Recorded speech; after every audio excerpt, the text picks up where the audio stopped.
Hi, this is Chris from Total Parts Plus, and today we have a 2015 Fiat Freemont Crossroad, stock reference number 5306. This shape runs from the first month 2014 through to the first month 2017. It has a 3.6 litre V6 petrol engine backed by an automatic front wheel drive transmission. 3.6 litre V6 petrol engine. We have the radiator grille, tidy front bumper cover,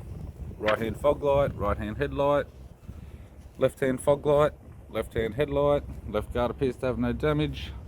bonnet appears to have no damage, left power door mirror, left front 19-inch factory alloy mag with a good tyre, left front door has one small dent, left rear door has one small dent, left rear 19-inch factory alloy mag with a good tyre, left hand tail light, left tailgate garnish,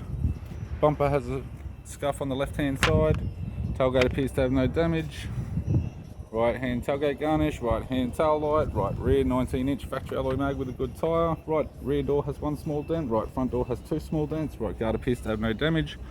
right power door mirror, and a right front 19-inch factory alloy mag with a good tyre.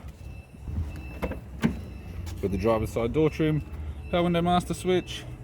This vehicle is fitted with black leather interior, auto type console, automatic gear shifter, heated controls, sat nav display screen, interior mirror, courtesy lamp, sunglass holder type, left hand sun visor, right hand sun visor, instrument cluster, and a tidy 3-spoke leather steering wheel with cruise and audio buttons.